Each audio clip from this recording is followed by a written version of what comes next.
இந்த செஷனில் வந்து பார்த்தீங்கன்னா கொஷின் நம்பர் 1301 to 1350.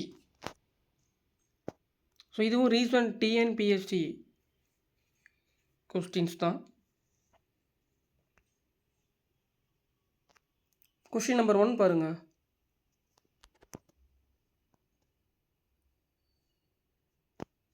சீரிய அப்படின்னா கோபம் கொண்ட. இப்போ சீரிய காளை அப்படின்னு நம்ம பார்க்குறோம். அதான் கோபம் கொண்ட காளை அந்த மாதிரி தான். சீரிய அப்படின்னா கோபம் கொண்ட அப்படின்னு அந்த சொல்லுக்கு பொருள் தெரிஞ்சிருந்தால் கூட இந்த கொஷினுக்கு நீங்கள் ஆன்சர் பண்ணிடலாம்.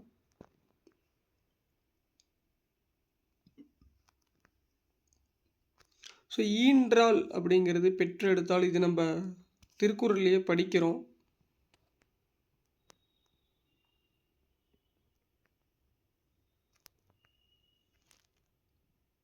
இந்த இரு வினைகளின் பொருள் வேறுபாடு ஒரு சொல்லுக்கு கரெக்டாக தெரிஞ்சால் கூட நீங்கள் ஆன்சர் ஈஸியாக ஃபைண்ட் அவுட் பண்ணிடலாம். இப்போ பொழிகின்ற அப்படின்னா தருகின்றதுலாம் ஸ்கூல் புக்கில் இருக்குது. இந்த லீக்கு வந்து பார்த்தீங்கன்னா உங்களுக்கு லகரத்துக்கு இந்த மாதிரி கொஷின்ஸ் தான் கேட்குறாங்க. மழை பொழிதல் தருகின்ற அப்படின்னு அர்த்தம்.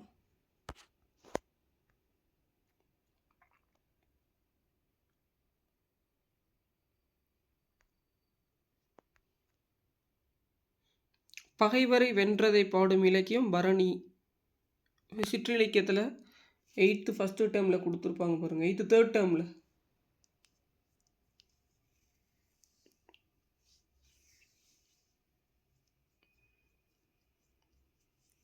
ஸோ அதில் வந்து பார்த்தீங்கன்னா உங்களுக்கு சிற்றிலக்கியத்தை பற்றி தான் அந்த அந்த இயல் ஃபுல்லாகவே இருக்கும். பரணிக்கோ ஜெயங்கொண்டார். ஸோ அப்படிங்கும்போது நீங்கள் சிற்றிலக்கமும் படித்து தான் ஆகணும். அது சிலபஸில் கிடையாது சார் அப்படின்னா பாருங்கள், இந்த மாதிரி கொஷின்ஸ்க்கு நீங்கள் எப்படி ஆன்சர் பண்ணுவீங்க? ஸோ அது ஒரு டைம் ரீட் பண்ணியிருந்தீங்கன்னா கூட உங்களுக்கு தொடர் ஓகே இது கொஞ்சம் ஈஸியான தொடர்னு வச்சுங்களே. மேபி வேறு ஏதாவது கொஷின்ஸ் கேட்குறாங்க அப்படின்னா அப்போ தான் நீங்கள் ஆன்சர் பண்ண முடியும். அந்த சிற்றிலக்கியத்தோடைய பாடல்கள் படிச்சிருக்கணும் நீங்கள்.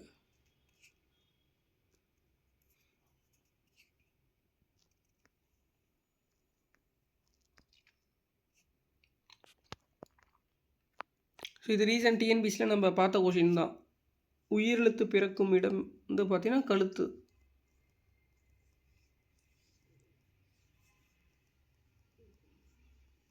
ஒரு சொற்களை ஒழுங்குபடுத்தி சொற்றொடராக்குதலுமே உங்களுக்கு வந்துட்டு வரிசைப்படுத்தி எழுத தெரிஞ்சிருக்கணும்.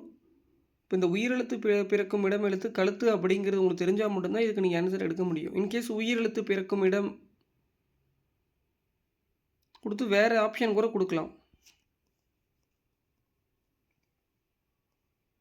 ஆனால் அந்த மாதிரி கொஸ்டின் அடைப்புக்குள் உள்ள சொல்லை தேர்ந்தெடுன்னு கேட்டுடுறாங்க. இல்லை தகுந்த இடத்தில் சொல்லை நிற்புன்னு கேட்குறாங்க. சொற்களை ஒழுங்குபடுத்தி எழுதுக அப்படிங்கிறது இந்த மாதிரி தான் இருக்குது உங்களுக்கு. ஓகே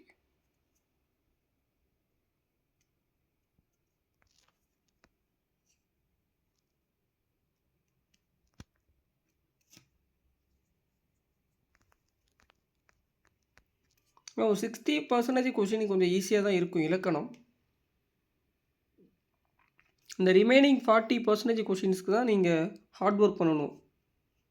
ஹார்ட் ஒர்க்னால் இலக்கணம் தமிழ் பிழையின்றி கற்க வேண்டும்.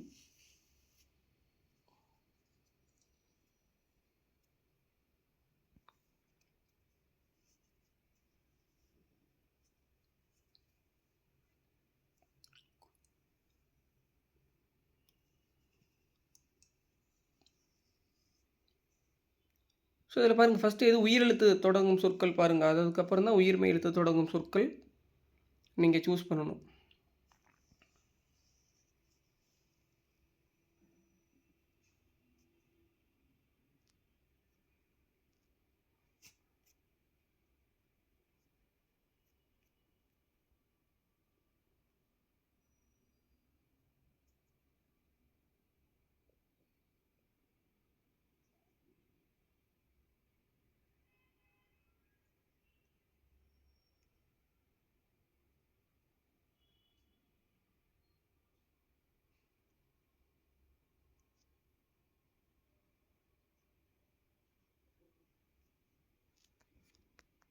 நெக்ஸ்ட்டு அகரவரிசைப்படி இதுவும் வந்து பார்த்தீங்கன்னா உயிரெழுத்து தொடங்கும் சொற்கள். அதுக்கப்புறம் தான் உயிர்மெய் எழுத்து தொடங்கும் சொற்கள் வரும். இது எல்லாமே உங்களுக்கு உயிரெழுத்து தொடங்கும் சொற்கள் தான். ஸோ ஈஸியாக நீங்கள் ஆன்சர் ஃபைண்ட் அவுட் பண்ணிடலாம்.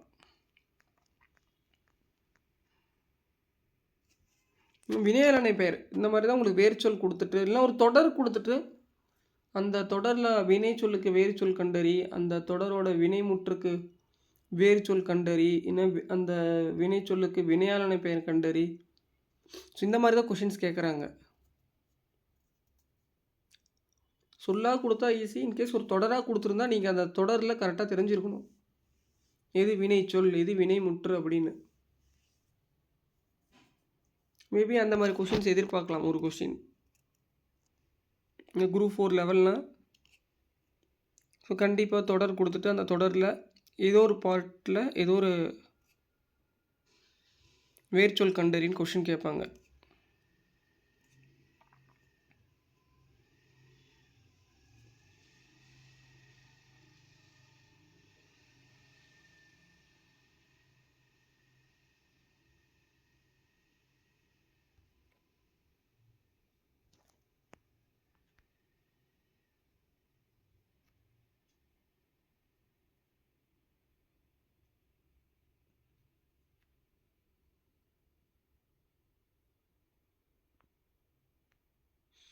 மலை என்ற வேர்ச்சொல்லின் வினையெச்சம் மலைந்து.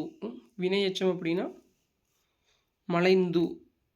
மலைந்த அப்படின்னா அது பெயரெச்சமாக மாறிடும்.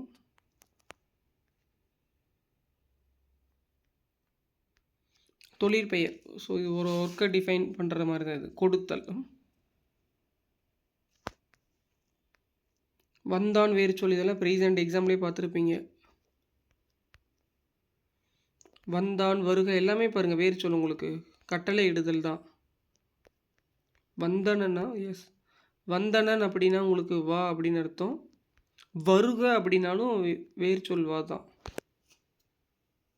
ஸோ நீங்கள் கட்டளை இடுற சொற்கள் தான் நீங்கள் வேர்ச்சொல் அப்படின்னு தெரிஞ்சிருக்கணும்.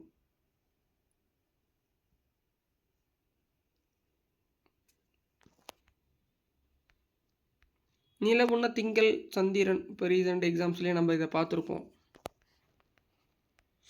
10th ஃபஸ்ட்டு புக்கில் பாருங்கள், ஃபஸ்ட்டு இயரில்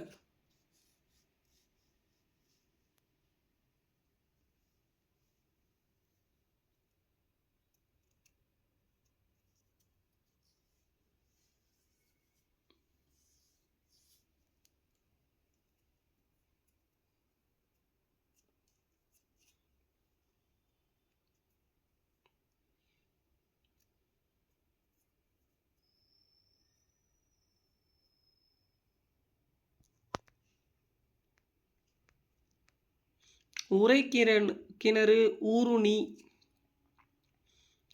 அதெல்லாம் நீர் நிலையை டிஃபைன் பண்ணுது. 10th 9th புக்கில் படிங்க. அந்த நீர்நிலையுடைய பெயர்கள் கொடுத்து கொஷின் கேட்பாங்க.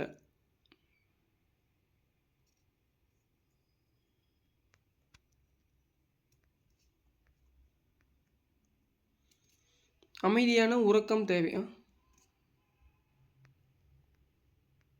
இந்த இலை அப்படி 6th புக்கில் இருக்குது. எது நூல் இலை எது செடியோட இலைன்னு தெரிஞ்சிருக்கணும். கரெக்டாக ஃபஸ்ட்டு ஒரு ஆப்ஷனாக எடுங்க. இன்கேஸ் உங்களுக்கு செடியின் இலை வந்து கடைசியாக கூட கொடுத்துருப்பாங்க. இப்போ இதே 3 ஆன்சருக்கு கூட வந்து பார்த்தீங்கன்னா பாருங்கள், நூல் இலை செடியின் இலை மெலிந்து போதல். நீங்கள் இதை பார்த்துட்டு ஆப்ஷன் சின்னு எடுத்துடாதீங்க. ஸோ இலை அப்படின்னா அந்த ஃபஸ்ட்டு ஏன்னா 3 சொற்கள் கொடுத்துருக்குறாங்க. ஃபஸ்ட்டு சொற்களுக்கு ஃபஸ்ட்டு, ரெண்டாவது சொற்களுக்கு ரெண்டாவது பொருள், மூணாவது சொற்களுக்கு மூணாவது பொருள். இந்த ஆர்டரில் தான் நீங்கள் ஆன்சர் சூஸ் பண்ணணும். ஓகே, உங்களுக்கு தெரியுது நூலிலே செடியினிலே மெலிந்து போதல் தான் இதுக்கு ஆன்சர். அதனால் ஆப்ஷன் சி எடுத்துட்டிங்கன்னா இதுக்கு ஆன்சர் தப்பாயிரும். அதனால் ஃபஸ்ட்டு இலை அப்படின்னா செடியின் இலை. இந்த 4 ஆப்ஷனில் எங்கே ஃபஸ்ட்டு செடியின் இலைன்னு வருதோ அந்த ஆன்சர் தான் நீங்கள் சூஸ் பண்ணணும். பாருங்கள், 4மே டிஃப்ரெண்ட் ஆன்சரு ஃபஸ்ட் ஆப்ஷன்லேயே. ஃபஸ்ட்டு சொற்களுக்கு ஃபஸ்ட்டு பறவைனா கடல் 6th புக்கில் இருக்குது. ஸோ இதெல்லாம் இப்போ ரீசெண்ட் எக்ஸாம்லேயே பார்த்த கொஷினை பாருங்கள் எவ்வளோ கேட்டிருக்கிறாங்கன்னு. டிமாண்ட் டிராஃப்ட்னா வரைவோலை, செக்குன்னா காசோலை, கிரெடிட் கார்டுனா கடன். போன கொஸ்டினில் செக்குன்னு என்னென்னு பார்த்தோம். இந்த கொஸ்டினில் டிமாண்ட் டிராஃப்ட்னா என்னென்னு கேட்டிருக்கிறாங்க.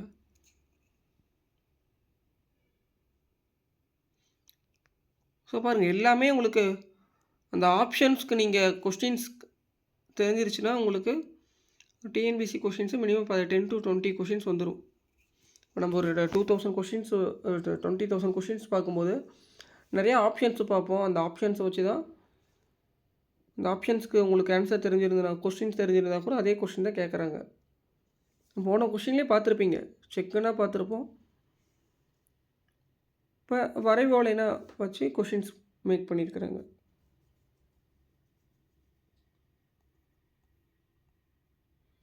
இதெல்லாம் 10th புக்கில் எல்லா எக்ஸாம் கேட்டது தான் அந்த டாப்பிக்கில். மரபு சொல்லலாம் கிளியராக நோட் பண்ணிக்கங்க. சோறு உண், முறுக்கு தின், இந்த மாதிரி தான் வந்து மரபு சொல் வரும். இது ஓல்டு 10th புக்லேயும் இருக்குது, நியூ புக்லேயும் நம்ம ப்ரிப்பேர் பண்ணுறோம் 8th.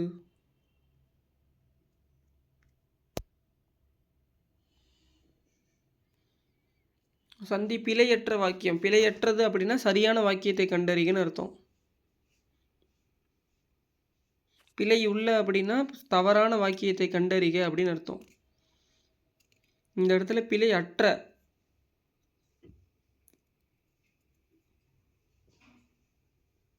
குதிரை தாண்டியதுன்னு வராது, குதிரை தாண்டியது வரும்படி சொன்னான். ஸோ ஆப்ஷன் 2 and 3 தான். சி. ஸோ மரபு பிழை ஆடு வந்து பார்த்தீங்கன்னா கத்துங்கிறது ரீசெண்டாக நம்ம பார்த்துருக்குறோம். இந்த மாதிரி பாருங்கள், கொஸ்டின்ஸ் நீங்கள் ப்ரிப்பேர் பண்ண நம்ம பார்க்க தான் தெரியுது எந்த டாப்பிக்கில் எப்படி கொஷின்ஸ் கேட்டிருக்கிறாங்க. புக்ஸ்லேயே எந்தெந்த டாபிக்ஸில் கொஷின்ஸ் கவர் ஆகுது, எந்த மாதிரி வேரியேஷன் ஒவ்வொரு கொஷின் பேப்பருமே இருக்குது பாருங்கள். இது 10th புக்கு.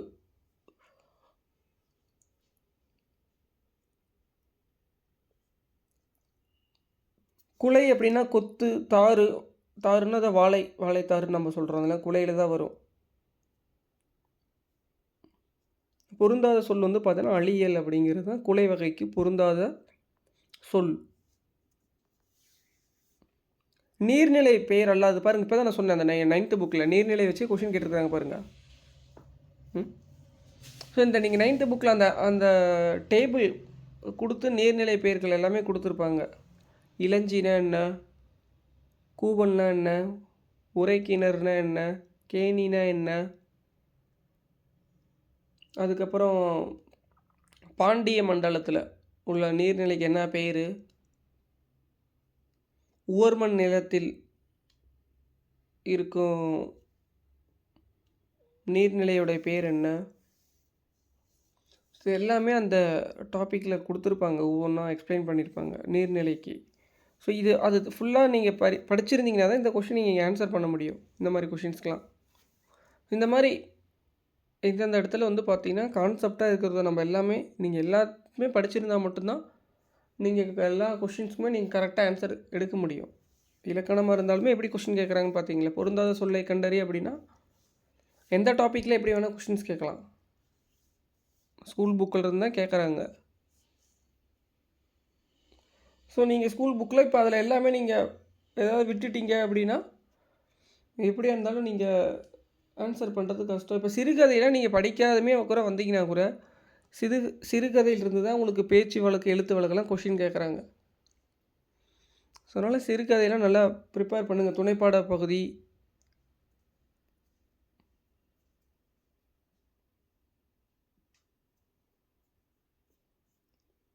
ஸோ எப்பயும் போல் நீங்கள் ஸ்கூல் புக்கை ரீட் பண்ணுங்கள். என்ன கொஞ்சம் இலக்கணமாக கொஞ்சம் இலக்கண பிழை இன்றி கொஞ்சம் தெரிஞ்சுக்கிட்டே வந்தீங்க அப்படின்னா இந்த எக்ஸாம் கொஞ்சம் ஈஸியாகவே இருக்கும். உங்களுக்கு இதுக்கு முன்னாடி தான் டேட்டாஸ் மனப்பாடம் பண்ணீங்க, இந்த டேட்டாவா அந்த டேட்டா வருமா அப்படின்னு நமக்கு ஞாபகம் இருக்கும், மாற்றிக்கிறோம், நீங்கள் ஆப்ஷன்ஸ் அடிப்பீங்க. ஆனால் இப்போ அந்த மாதிரி கிடையாது. இதெல்லாம் நீர்நிலையில் வரும், இதெல்லாம் நீர்நிலையில் வராது. கோட்டி அப்படிங்கிறது அதுக்கு பொருள் தெரிஞ்சால் கூட இது நீர்நிலையில் வராது அப்படின்னு நீங்கள் ஆப்ஷனை சூஸ் பண்ணிடலாம். இந்த மாதிரி தான் நீங்கள் ஃபுல்லாக என்ன பண்ண தேவையில்ல, மனப்பாடம் பண்ண தேவையில்லை. இந்த சொற்களுக்கு பொருள் தெரிஞ்சிருந்தால் கூட கண்டிப்பாக இளஞ்சி கூவல் கேணியில் நீர்நிலையில் தான் வரும் அப்படி தெரிஞ்சிருந்தால் கூட கோட்டிங்கிறது நீங்கள் ஆப்ஷனாக சூஸ் பண்ணிடலாம். ஸோ இந்த இடத்துல இதுதான் இந்த மாதிரி தான் லாஜிக் தான் நீங்கள் அப்ளை பண்ணிங்கன்னா ஈஸியாக கிளியர் பண்ணீங்கன்னா. உங்களுக்கு தமிழே ஃபுல்லாக மனப்பாடம் பண்ணி ஞாபகம் இல்லைனா கூட இந்த மாதிரி இலக்கணம் இந்த டைப்பில் இருக்கிறதுனால நீங்கள் ஈஸியாக ஆன்சர் பண்ணிடலாம்.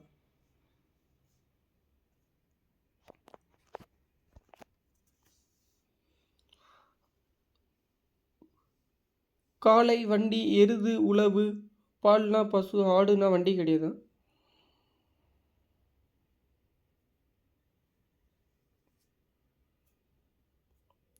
இடும்பை அப்படின்னா துன்பம்னு அர்த்தம். அதுக்கு எதிர்ச்சொல் இன்பம். இடும்பைக்கு இடும்பை படாதவர் திருவள்ளுவர் பாருங்கள், துன்பத்திற்கு துன்பம் தருதல்னு சொல்லி ஒரு திருக்குறள் எழுதியிருப்பார். இதெல்லாம் டிஎன்பிசி கொஸ்டின்.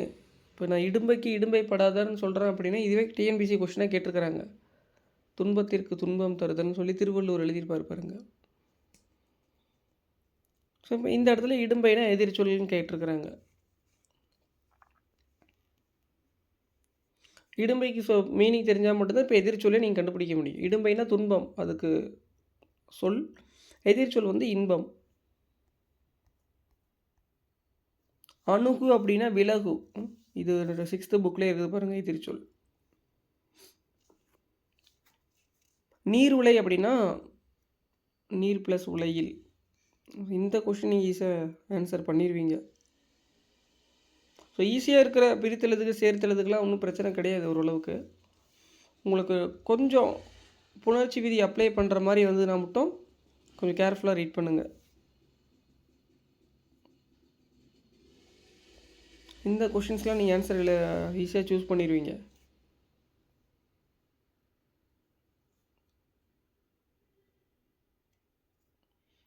பண் ப்ளஸ் அழகுனா பண் அழகு.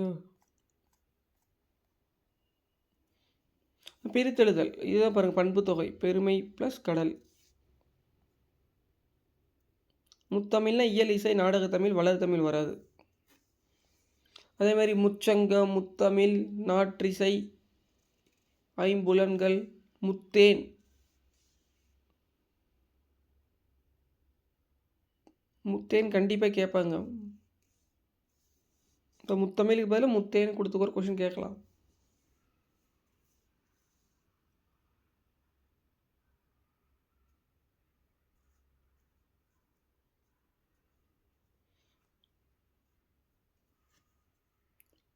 முக்குழல் இதெல்லாம் தெரிஞ்சு வச்சுக்கோங்க. எல்லாமே நம்ம ஸ்கூல் புக்லேயே படிக்கிறோம். நெல்லையப்பர் கோவில் எங்கு உள்ளது? மாடுகள் இப்பொழுது புல். மாடுகள் பார்த்தீங்கன்னா பன்மை, இப்பொழுது ப்ரெசண்ட்டை குறிக்குது. மேய்கின்றன அப்படிங்கிறது இதுக்கு பொருத்தமான காலம்.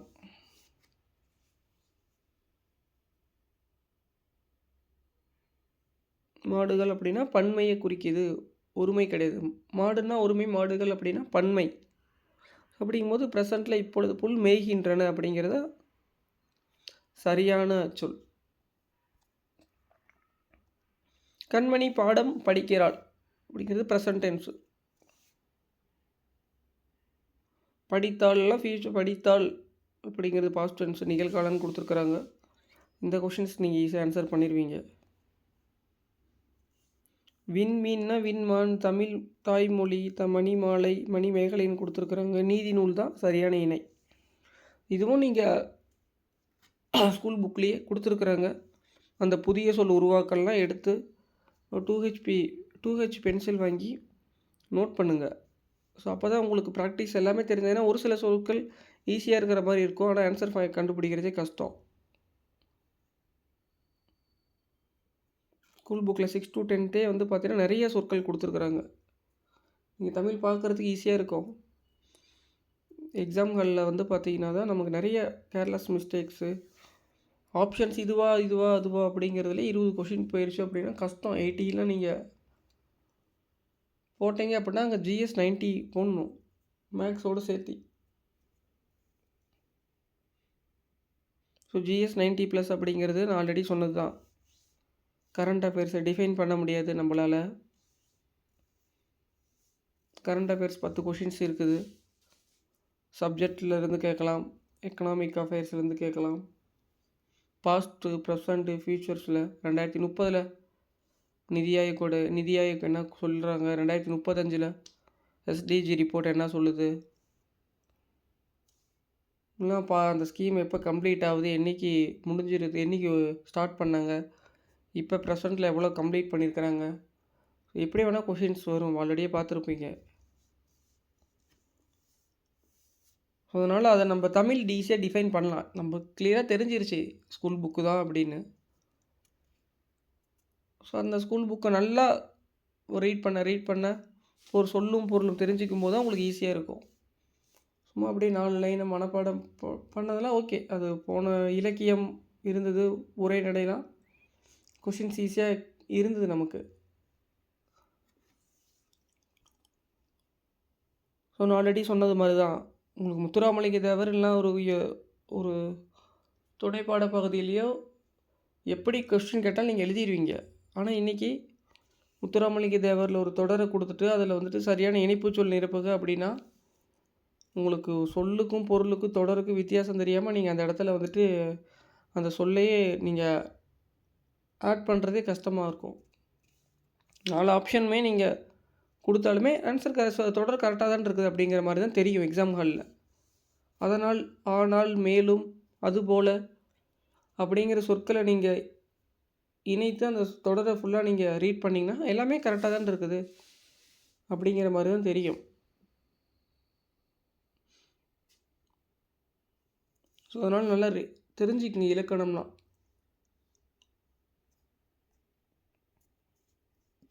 பரம்பரை இதை வந்து பார்த்தீங்கன்னா புதிய சொல், பரம்பரையாக அப்படின்னு சொல்கிறாங்கள்ல. என்னுடைய பல் உளுந்திடுச்சு, விழுந்து விட்டது.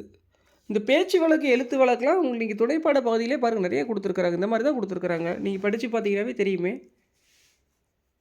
துணைப்பாட பகுதியில் வந்து பார்த்தீங்கன்னா இந்த மாதிரி தான் பேச்சு வழக்கு பாருங்கள், நிறைய சொற்கள் ஸ்கூல் புக்கில் இருக்குது. இதில் தான் உங்களுக்கு பேச்சு வழக்குலேருந்து எழுத்து வழக்காகவும், எழுத்து வழக்கு பேச்சு வழக்காகவும் அதையே டிரான்ஸ்லேட் பண்ணி கொஷினாக கேட்குறாங்க.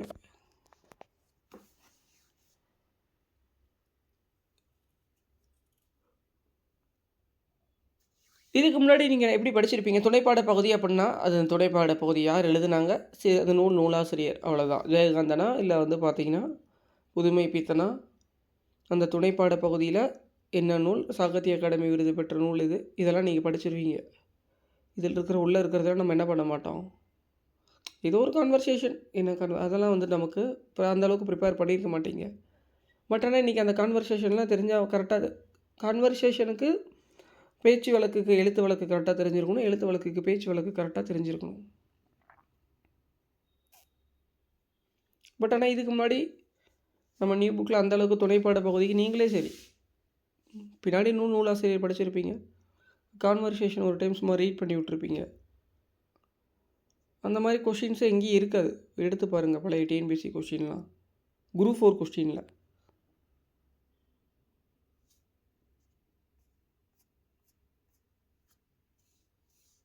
பேச்சு வழக்கு, எழுத்து வழக்கு, உடம்பு. ஸோ இது ஒரு ரீசெண்ட் டிஎன்பிஎஸ்சி கொஷினே நம்மளே ஆல்ரெடி டிஸ்கஷன் பண்ணியிருக்கிறோம்.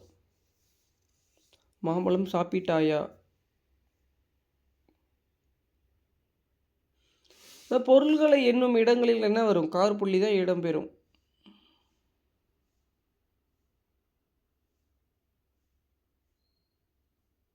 பொருள்கள் அப்படின்னா நீங்கள் ஃபார் எக்ஸாம்பிள் இசைக்கருவிகள் எடுத்துக்கங்க, ஒரு 10 இசைக்கருவிகள் சொல்கிறீங்க அப்படின்னா அந்த இடத்துல அது ஒரு பொருளை குறிக்குது. பொருளை குறிக்கிற இடத்துல நம்ம என்ன தான் பண்ணுவோம், கமா குறி தான் இட வேண்டும், அதான் கார் புள்ளி இட வேண்டும் தெரிஞ்சிருக்கணும்.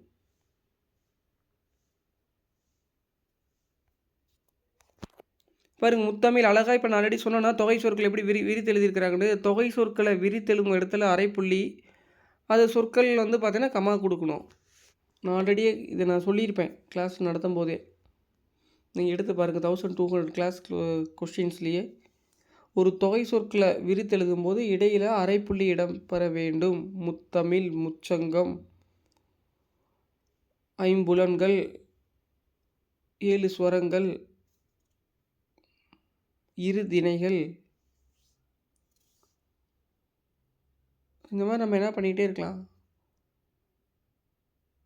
சொல்லலாம். தொகை சொற்களை விரித்து எழுதுகிற மாதிரி நிறைய சொற்கள் இருக்குது, நிறையா. ஸோ இந்த தொகை சொற்கள் வரும் இடத்துல அரைப்புள்ளி இட்டு அதுக்கப்புறம் அந்த சொற்களுக்கு காற்புள்ளி கொடுக்கணும்.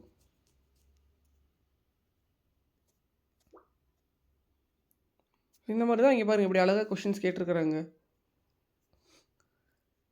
ஸ்கூல் புக்கிலலாம் இந்த மாதிரி தொகை சொற்களை விரித்து எழுதும் இடத்துல அரைப்புள்ளி வரணும். சொற்களுக்கு வந்து பார்த்திங்கன்னா காற்புள்ளி நம்ம படிக்கும் போது தான் தெரிஞ்சிக்க முடியும்.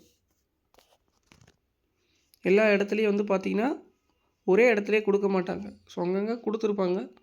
ஓவராலாகவே உங்களுக்கு இலக்கணம் இந்த மாதிரி ப்ரீஃபாக தெரிஞ்சிருச்சு அப்படின்னா, அது எப்போ சார் ஓவராலாக ப்ரீஃபாக தெரிஞ்சுக்கிறது அப்படின்னா, first school book wise prepare பண்ணுங்கள்.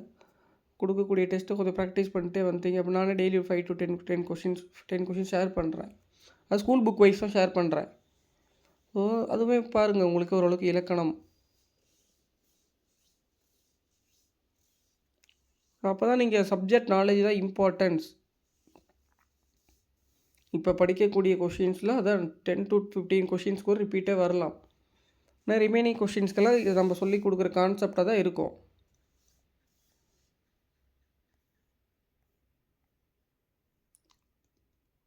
ஆல்ரெடி நான் சொன்னது தான், பைம்பொழிலாம் பாருங்கள், மருவு பெயர். மருவு பெயர் அப்படிங்கிறது அந்த சொற்களுக்குள்ளே இருக்கக்கூடிய எழுத்தில் தான் வந்து அந்த பேர் இருக்கும். ப்ரீஃபாகவும் இருக்காது, ஷார்ட்டாக தான் கொடுத்துருப்பாங்க. ஸோ அப்படிங்கும்போது இந்த ஆப்ஷன்ஸ் வச்சே நீங்கள் எல்லாம் நெக்லெக்ட் பண்ணிடலாம். நான் ஆல்ரெடி சொன்னதை வச்சு. இன்கேஸ் உங்களுக்கு இந்த மாதிரி தெரியாத கொஷின் வருது அப்படின்னா, 2 சொற்கள் பெருசாக 2 சொற்கள் வர மாதிரிலாம் உங்களுக்கு மருவு பெயர் வராது. இது ஃபஸ்ட்டு தெரிஞ்சு வச்சுங்க. அதுக்கப்புறம் வந்து பார்த்திங்கன்னா, மருவு பெயர்களில் அந்த நேமை விட்டு புதுசாக வேறு எதுவும் டிஃபைன் பண்ண மாட்டாங்க. அந்த நேம் ரிலேட்டடாக தான் வந்து பார்த்திங்கன்னா ஷார்ட்டாக இருக்கும். ஸோ இது தெரிஞ்சிருந்ததுனா கூட உங்களுக்கு தெரியாத கொஷின் வேறு ஏதாவது ஊர் கொடுக்குறாங்களா கூட நீங்கள் என்ன பண்ணிடலாம், மருவு பெயர் கண்டுபிடிச்சிடலாம். அதை விட்டுட்டு ஸ்கூல் புக்கை தாண்டி நீங்கள் மருவு பெயர்லாம் என்ன பண்ண தேவையில்லை, மனப்பாடம் பண்ணவே தேவையில்லை. ஸ்கூல் புக்கில் இருக்கிறத நல்லா தெரிஞ்சுக்கங்க. ஸ்கூல் புக்கு விட்டு வெளியே வருதுன்னா ஓகே, கஷ்டமாக கேட்குறாங்க சார்னா கேட்டுட்டு போகிறாங்க. எப்படி கேட்டாலும் உங்களுக்கு தான் பொருள் தெரிஞ்சிருது, மருவுனா இப்படி தான் இருக்க போகுது அப்படின்னு. ஸோ அதை விட்டுட்டு நீங்கள் அந்த மனப்பாடம் பண்ணுறதுக்கு முறைக்கு போயிட்டீங்க அப்படின்னா ஆன்சர் நீங்கள் தப்பாக தான் சூஸ் பண்ணுவீங்க. ஆனால் ஸ்கூல் புக்கில் இருக்கிறத நல்லா ரீட் பண்ணுங்கள், தெரிஞ்சுக்கங்க, அதுவே போதுமானது. அதை தாண்டி கேட்குறாங்கனாலும் அதான் இந்த மாதிரி நான் சொல்கிறது தான் ஆப்ஷன்ஸில் நீங்கள் ஈஸியாக எடுத்துடலாம். ஸோ அதனால் எந்த அளவுக்கு கொஸ்டின்ஸ் வந்து டஃப்பாக கேட்குறாங்களோ அந்த அளவுக்கு உங்களுக்கு இலக்கணம் தெரிஞ்சதுன்னா ஈஸியாக நீங்கள் மார்க் ஸ்கோர் பண்ணிடலாம். காம்படிஷன் வந்து பார்த்திங்கன்னா கம்மியாயிரும். நீங்கள் கொஸ்டின் ஈஸியாக கேட்பாங்க அப்படின்னு போகிறத விட கொஸ்டின்ஸ் எந்த அளவுக்கு டஃப்பாக கேட்குறாங்க, ஸ்கூல் புக்கில் இல்லாத ஒரு 40 கொஸ்டின் தமிழ் கேட்டால் கூட நீங்கள் இலக்கணம் தெரிஞ்சுன்னா 40க்கு 40மே போட்டுடலாம். ஓகேங்களா? ஸ்கூல் புக்கிலேயே இல்லாமல் தமிழ் 40 கொஸ்டின் இலக்கணம் கேட்குறாங்க அப்படின்னா உங்களுக்கு தமிழ் மொழியின் இலக்கணம் தெரிஞ்சுன்னா 40க்கு 40மே நீங்கள் ஆன்சர் பண்ணிடலாம். உங்களுக்கு காம்படிஷன்லாம் கம்மியாயிரும் சொல்லப்போனால். ஸ்கூல் புக்கை தான் ஓகே இலக்கணமே கூட மனப்பாடம் பண்ணிட்டு வந்து எழுதிடுறாங்க சார், என்னால் வந்துட்டு இலக்கணம் எனக்கு தெரிஞ்சுமே என்னால் ஸ்கோர் பண்ண முடியல, மீன்ஸ் என்னால் அந்த காம்படிஷனில் வந்து பார்த்தீங்கன்னா என்னால் மார்க்ஸ் ஸ்கோர் பண்ண முடியல நீங்கள் சொல்லலாம்.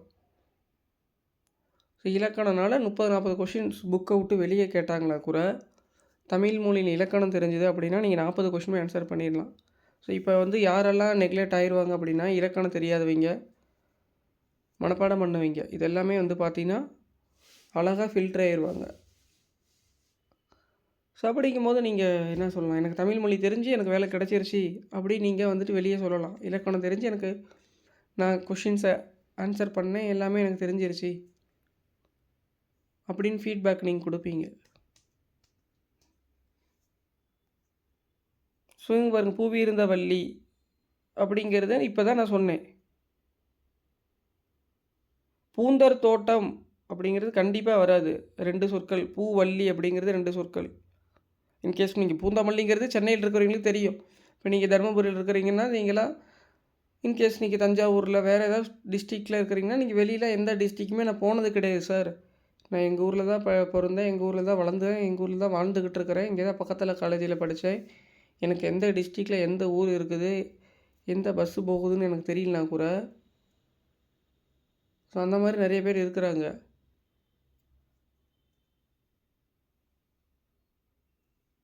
புரியுதுங்களா என்ன சொல்கிறேன்னு? இப்போ ஒரு வெளியூர் போனீங்க வந்திருக்கிறீங்க, தமிழ்நாட்டில் எல்லா இடத்துக்கும் போய் சுற்றி பார்த்துருக்குறீங்களுக்குலாம் ஓரளவுக்கு தெரியும் ஊர் பெயர்கள் என்ன அப்படின்னு சொல்லிட்டு கேள்விப்பட்டிருப்பாங்க. நிறைய ஸ்டூடெண்ட்ஸ்லாம் வந்து பார்த்திங்கன்னா அதே ஊர்லேயே இருந்திருப்போம். உமன்ஸ்லாம் எடுத்துக்கிட்டிங்க அப்படின்னா எல்லாமே அதே ஊர்லேயே தான் பிறந்திருப்பாங்க, வளர்ந்துருப்பாங்க, பக்கத்தில் தான் வாழ்ந்துக்கிட்டு இருப்பாங்க. பெருசாக தமிழ்நாட்டில் தஞ்சாவூர், இந்த பக்கம் கிருஷ்ணகிரி, ஒசூர், சென்னை, திருநெல்வேலி அப்படின்னு எல்லா பக்கமும் வந்து பார்த்திங்கன்னா எங்களுக்கு தெரியாது. ஓகேங்களா? ஸோ அந்த மாதிரி ஸ்டூடெண்ட்ஸுக்கு வந்து பார்த்திங்கன்னா இந்த பூவிருந்தவல்லின்னா எப்படி சார் ஆன்சர் பண்ணுறது? எனக்கு நான் பூந்தமல்லிங்கிறது கேள்விப்பட்டதே இல்லை. நான் சென்னை போயிருந்தேன்னா பூந்தமல்லிக்கு போயிருப்பேன். பஸ் ஸ்டாப் சென்னையில் இருக்கிறவங்களுக்கு தெரியும் பூந்தமல்லிங்கிறது. பூவல்லி அதான் 2 சொற்கள் இருக்குது. பூந்தர் தோட்டம் கண்டிப்பாக வராது. பூவிருத்தம் அப்படிங்கிறது எங்கே அந்த சொற்களுக்கும் அந்த பூவிருந்தவல்லிக்கும் பூவிருத்தத்துக்கும் டோட்டலாக டிஃப்ரெண்ட்டாக இருக்குது. ஓகேங்களா? ஸோ ரிமைனிங் இருக்கிறது பாருங்கள். பூவிருந்தவல்லி அப்படிங்கிறது பூந்தமல்லி அப்படிங்கிறதா வரும். ஸோ இந்த மாதிரி தான் நீங்கள் வந்துட்டு மருவு பேர் கண்டுபிடிக்கணும். மருவு பேர் வந்து மனப்பாடம் பண்ணக்கூடாது. வேஸ்ட்டு. ஸ்கூல் புக்கில் இருக்கிறது ஓகே, படித்து தெரிஞ்சுக்கிறீங்க. ரிமைனிங் இன்னும் 100 கொஸ்டின் நம்ம எவ்வளோ மருவு பேர் நம்மளே க்ரியேட் பண்ணலாம். தமிழ்நாட்டில் இருக்கிற எவ்வளோ கிராம பஞ்சாயத்து இருக்குது, எவ்வளோ ஊராட்சி இருக்குது, எவ்வளவு மாநகராட்சி இருக்குது, இதுக்கெல்லாம் நம்மளே என்ன பண்ணலாம், மருவு பேரே உருவாக்கலாம். ஸோ அதனால் மருவு பெயர்கள்லாம் படிக்காமல் இந்த மாதிரி எப்படி கொடுத்தாலும் புரிஞ்சிக்கிற தன்மை இருந்தது, நீங்கள் ஆன்சர் ஈஸியாக பண்ணிடலாம். ஸோ இதுதான் உங்களுக்கு ஈஸியான சப்ஜெக்ட் சொல்லப்போனால். அழகாக இப்போ நான் சொல்லிட்டேன், நீங்கள் எப்படி கொடுத்தாலும் ஆன்சர் பண்ணிடலாம் அப்படிங்கிறது தான் உங்களுக்கு கொஷின் ஆன்சர், உங்களுக்கு ஈஸியான வே. ஸோ அதுதான் இலக்கணமும். இலக்கணத்துக்கு எது தொடர், எப்படி எழுவாயினா என்ன, செய்படு பொருள்னா என்ன, எது வினைச்சொல், எது வினைமுற்று, ஒரு தொடர்னா இது இப்படி தான் இருக்கும், இதில் இப்படி தான் கொடுத்துருக்குறாங்க, இதில் இதை முதன்மைப்படுத்தியிருக்கிறாங்க. திருக்குறளை திருவள்ளுவர் இயற்றினார் அப்படின்னாலும் திருவள்ளுவர் திருக்குறளால் இயற்றப்பட்டது அப்படி இந்த 2 தொடருக்கு மீனிங் தெரிஞ்சதுனாவே தமிழ் இலக்கணம் பாதி தெரிஞ்ச மாதிரி. ஸோ இவ்வளோ தான்.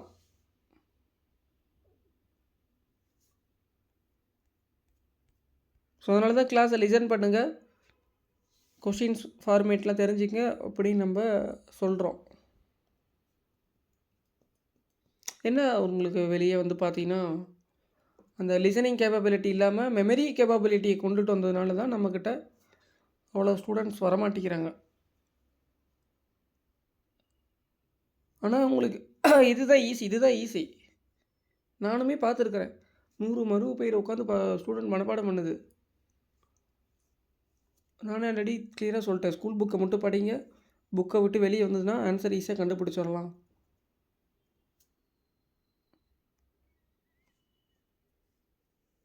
செக் பாருங்க, இதெல்லாம் ஆல்ரெடி இப்போ செக்னா காசு ஓலை, டிமாண்ட் டிராஃப்ட்னா வரை ஓலை, டெபிட் கார்டுனா பற்று அட்டை,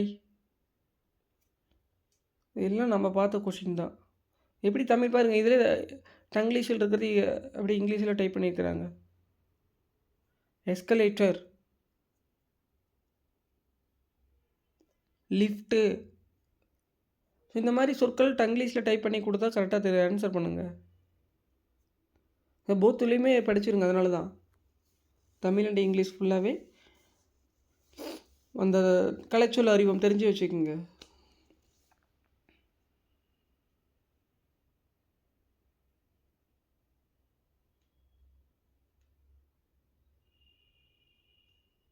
ஏன்னா உங்களுக்கு வெளியே சமூகத்தில் எல்லாருமே அந்த மாதிரி ப்ரிப்பேர் பண்ணுறதுனால சொல்லிக்கிட்டதுனால தான் ஸ்டூடெண்ட்ஸ் எல்லாம் அப்படியே அதே வே ஆஃப் அப்ரோச்சில் மனப்பாடம் பண்ணுறாங்க அப்படிங்கிறது எல்லாருமே என்கிட்ட சொல்கிறாங்க. இப்படி தான் சார், இப்படி தான் நான் டெஸ்ட் எழுதுனேன், இப்படி தான் மனப்பாடம் பண்ணேன், இந்த லைனில் புக்கில் 6th புக்கில் 10th புக்கில் 37வது பேஜ் எப்படி நீங்கள் கொஸ்டின் கேட்டாலும் ஆன்சர் பண்ணுவேன் அப்படின்னு எங்கிட்ட சொல்கிறாங்க. மீன்ஸ் இதுக்கு முன்னாடிலாம் அப்பயுமே நான் சொல்லுவேன் மனப்பாடம் பண்ணுறது வேஸ்ட்டு தான். அது இப்போ டோட்டலாக இலக்கணமானதுனால இதுக்கப்புறம்லாம் வந்து பார்த்தீங்கன்னா எங்கே இருந்தாலும் தமிழ் மனப்பாடம் பண்ணிட்டு வந்தீங்கன்னா எப்படி இருந்தாலும் இலக்கணத்தில் கண்டிப்பாக செக் இருக்கும். கண்டிப்பாக இலக்கணம் ஒன்றும் பண்ண முடியாது. 80 தான் மேக்ஸிமம். அதான் இல்லை நான் சொன்னது தான். 80னா நீங்கள் ஜிகே மேக்ஸு ஜிகே சேர்த்து 90. ஜிஎஸில் ரீசனிங் 10 கொஷின் கேட்க போகிறாங்க மேக்ஸில். சும்மா ஃபார்முலா படிச்சுட்டு வந்தாலும் அங்கே வேலைனாவே ஒன்றுமே பண்ண முடியாது. நீங்கள் மேக்ஸுக்கு ஃபார்முலாவுக்கு சம்மந்தமே இல்லாத மாதிரி தான் கொஷின் வரப்போகுது. ஃபார்முலா வச்சு மனப்பாடம் பண்ணிட்டு வந்தெல்லாம் 15 கொஷின் தான் நீங்கள் அடிக்க முடியும் மேக்ஸிமம். 15 to 18 தான். கண்டிப்பாக லாஜிக் உங்களுக்கு தெரிஞ்சிருக்கணும். அந்த சம்ஸை எப்படி அப்ரோச் பண்ணி அதை சால்வ் பண்ணுறதுன்னு. ரீசனிங் வந்து பார்த்தீங்கன்னா 10 கொஷின் கேட்க போகிறாங்க. ரீசனிங் என்ன போய் ஃபார்முலாவே தேவையில்லை. கான்செப்ட் தெரிஞ்சதுனாவே நீங்கள் ஆன்சர் பண்ணிடலாம். மேக்ஸ் கிளாஸில் பாருங்கள், வான்வெளியில் ஏற்பட்ட நிகழ்வை கண்டு ஆச்சரியம் அடைந்தனர். ஆச்சரியம் அப்படிங்கிறது வியப்பு தமிழில். ஸோ அதனால் நம்மளுடைய மேக்ஸ் கிளாஸை ஃபாலோ பண்ணுங்கள், நோட்ஸ் எடுங்க. ஒரு டைம் ஒரே நாளில் புரியாது. 2-3 டேஸ் லிசன் பண்ணிங்கன்னா தான். ஏன்னா இந்த மாதிரி என்ன அதனால் உங்களுக்கு மனப்பாடம் பண்ணாத மாதிரி ஃபஸ்ட்டு சொல்லித்தரதுனால இப்போ ஒரு சிலருக்கு புதுசாக இருக்கும் இதுவே நான் டீச் பண்ணுறது. சரி, எல்லா இடத்துலையும் ஃபார்முலா எழுதி போட்டாங்க, இந்த சம்முக்கு இந்த ஷார்ட்கட்ஸு இப்படி இருந்தால் இது ஷார்ட்கட்ஸுன்னு தான் சொல்லி கொடுத்தாங்க. நீங்கள் என்ன சார் ஒரு ரைட் ஆங்கிள் ட்ரையாங்கிள் போடுறீங்க, இந்த மாதிரி ரைட் ஆங்கிள் இப்படி போடுறீங்க, இந்த மாதிரி போட்டால். பட் ஆனால் இதுதான் உங்களுக்கு கான்செப்ட்டு. ஒரு ட்ரையாங்கிள் அப்படிங்கிற ரைட் ஆங்கிள் ட்ரையாங்கிள்ங்கிறது எப்படி வேணால் கொடுக்கலாம். 3 புள்ளி வச்சு கோடு போட்டிங்கன்னா ஒரு 360 டிகிரியில் எப்படி வேணால் கோடு போடலாம். 3 புள்ளி வச்சு அந்த 3 புள்ளி வச்சு கோடு போடுறதுல எந்த இடத்துல உங்களுக்கு பேரலல் லைனு பர்பெண்டிகுலர் லைன் எந்த இடத்துல இருக்குதோ அதுதான் 90 டிகிரி. ப்ரொடெக்டரை வச்சிங்கன்னா அழகாக கண்டுபிடி. ப்ரொடெக்டரை எடுத்து வச்சோமா சென்ட்ரல் லைனும் பேரலல் லைனும் எந்த இடத்துல கரெக்டாக இருக்குதோ அதுதான் 90 டிகிரி லைனு. அதுதான் வந்து பார்த்திங்கன்னா உங்களுக்கு 3 புள்ளி வச்சு ஒரு கோடு போட்டிருக்கிற இடத்துல நீங்கள் ஈஸியாக கண்டுபிடிச்சிடலாம். 2 புள்ளி இணையிற இடத்துல எல்லாம் என்ன பண்ணாது உங்களுக்கு 90 டிகிரி வராது. பேரலல் லைனும் பர்பெண்டிகுலர் லைனும் 90 டிகிரியில் இருக்கும். ஸோ அந்த பேரலல் லைன் வந்து பார்த்தீங்கன்னா 180 டிகிரி நேர்கோடு. பர்பெண்டிகுலர் லைன் வந்து 0 டிகிரி, அதான் 90 டிகிரி. இது ரெண்டும் இருந்தது அப்படின்னா பேரலல் பர்பெண்டிகுலர் லைன் இருக்கிற இடத்துல தான் 90 டிகிரி. 90 டிகிரி லைன் தெரிஞ்சால் மட்டும்தான் நீங்கள் எது ஹைப்போடென்யூஸ்னே கண்டுபிடிக்க முடியும். நீங்கள் பாட்டுக்கு AB² பித்தாகரஸ் தியரம் ஃபார்முலா படிச்சுட்டு வந்துட்டு ஒரு ரைட் ஆங்கிள் ட்ரையாங்கிள் கொடுத்துருக்குறாங்க, எந்த மாதிரி கொடுத்தாலும் உங்களால் என்ன பண்ண முடியாது. ஃபார்முலா வேணால் எழுதலாம், வேல்யூ வேணால் எப்படி சப்ஜெக்ட் பண்ணுவீங்க. ஸோ அதனால் ஒரு ரைட் ஆங்கிள் ட்ரையாங்கிள் கொடுத்துருக்குறாங்க அப்படின்னா இந்த கான்செப்ட் தெரிஞ்சதுனா தான் நீங்கள் ஃபார்முலா மாறப்போகிறது கிடையாது. ஃபார்முலா வந்து ஹைப்போடென்யூஸ்² பேஸ் ஸ்கொயர்டு இன்ட்டு அடிப்பக்கம் ஸ்கொயர்டு. ஓகேங்களா, எதிர்பக்கம் ஸ்கொயர்டு இன்ட்டு அடிப்பக்கம் ஸ்கொயர்டு தான் ஃபார்முலா. எது ஹைப்போடென்யூஸ் எது எதிர்பக்கம் எது அடிப்பக்கம்னே தெரியாமல் ஃபார்முலா மட்டும் மனப்பாடம் பண்ணுறதுனால உங்களுக்கு டயக்ராமாக மாற்றி கொடுத்தாங்களா என்ன பண்ணுவீங்க. ஸோ இந்த மாதிரி கொஷின்ஸ் நேற்று எல்லாமே நம்ம டீச் பண்ணியிருப்போம். அது எல்லாமே ரொம்ப ரொம்ப இம்பார்ட்டன்ஸு. பாருங்கள், சாய் சதுரம்னா என்ன, செவ்வகம்னா என்ன, இணைகரம்னா என்ன, சரிவகம்னா என்ன, எந்த இடத்துல 90 டிகிரி லைன் வருது, இது பேரலல் லைனு, 4 சைடு இது ஈக்குவல் இது அன்ஈக்குவல், இதெல்லாம் கண்டிப்பாக தெரிஞ்சிருக்கணும் உங்களுக்கு. இதோ ரொம்ப ஈஸி. டயக்ராம் ட்ரா பண்ணாவே நீங்கள் கண்டுபிடிச்சிடலாம். இதுக்கு நீங்கள் புக்கை படிக்கணும்னு அவசியமே கிடையாது. ஸோ டயக்ராம் ட்ரா பண்ணி அந்த நோட்ஸ் மட்டும் ஃபாலோ பண்ணுங்கள். நெக்ஸ்ட்டு செஷனில் மேக்ஸ் பாருங்கள். இன்றைக்கி நான் 6th ஃபஸ்ட்டு ஸ்கூல் புக்கில் 3rd டேர்மில் எக்ஸசைஸ் சம்லாம் சூப்பராக கொடுத்துருக்குறாங்க. ஓகேங்களா, அதே மாதிரி ஒரு நம்ம கேக்கு சாப்பிட்றோம், ஒரு கேக்கில் ஒரு பார்ட்டை மட்டும் கட் பண்ணிட்டு ரிமைனிங் பார்ட்டோட சுற்றளவு என்னன்னு கொஷின் கேட்குறாங்க. நம்ம எல்லாருமே கேக் ஃபெஸ்டிவல் செலிப்ரேட் பண்ணுறோம். ஒன்று ஸ்கொயராக இருக்குது, இல்லை அப்படின்னா ரெக்டாங்குலராக இல்லை சர்க்கிளாக இருக்குது. நமக்கு ஸ்கொயராக கொடுத்து ஒரு கேக்கை ஒரு பார்ட்டை கட் பண்ணிட்டாங்கன்னா அப்படின்னா ரிமைனிங் இருக்கிறோடைய சுற்றளவு எவ்வளோன்னு அப்படி நம்ம ஆன்சர் ஃபைண்ட் அவுட் பண்ணுவோம். பாருங்கள், எவ்வளோ சுற்றளவு எவ்வளோ பரப்பளவுன்னு.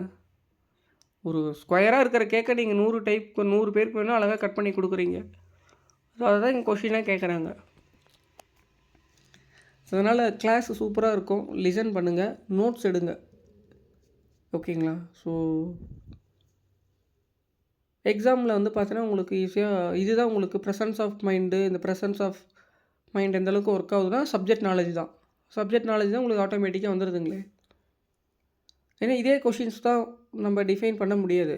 உங்களுக்கு டயக்ராமு பேசிக் கான்செப்ட் தெரிஞ்சிருச்சுனாவே எப்படி கொஸ்டின்ஸ் கேட்டாலும் நான் ஆன்சர் பண்ணுறேன் சார் அப்படின்ட்டிங்கன்னா உங்களுக்கு சப்ஜெக்ட் நாலேஜ் வந்துருச்சு. நான் படித்ததெல்லாம் வரணும், நான் படித்ததெல்லாம் ஞாபகம் வரணும் அப்படின்னா தான் உங்களுக்கு கொஷின் பேப்பர் எக்ஸாம் ஹாலில் டஃப்பாக இருக்கும். எப்படி கேட்டாலும் நான் ஆன்சர் பண்ணுவேன். தமிழ் இலக்கணம் தெரியும், மேக்ஸ் எனக்கு கான்செப்ட் தெரியும். புக்கில் இருந்து கேட்டாலும் ஓகே, புக்கில் இல்லாமல் கேட்டாலும் okay. Unknown question, unknown data, what ever question எந்த அளவுக்கு டஃப்பாக கேட்டாங்களோ ஸோ அந்த அளவுக்கு வந்து பார்த்தீங்கன்னா ஸ்டூடெண்ட்ஸ்க்கு லாஜிக்காக தெரிஞ்சிருக்கிற ஸ்டூடெண்ட்ஸ்க்குலாம் ஈஸியாக தான் இருக்கும். ஸோ நீங்களே மேக்ஸிமம் ஸ்கோர் பண்ணிடலாம். ஸோ அதனால் மேக்ஸிமம் கொஸ்டின்ஸ் வந்து பார்த்தீங்கன்னா டஃப்பாக கேட்கணும் அப்படிங்கிற ஒரு தாட்டில் நீங்கள் ப்ரிப்பேர் பண்ணுங்கள். ஸோ அந்த மாதிரி டஃப்பாக கேட்டாலுமே நீங்கள் இந்த லாஜிக் தெரிஞ்சது அப்படின்னா நீங்கள் 180 185லாம் அழகாக க்ராக் பண்ணிடலாம். ஸோ அதனால் இதை ஃபாலோ பண்ணுங்கள். நெக்ஸ்ட்டு செஷனில் ரிமைனிங் நம்ம பார்ப்போம்.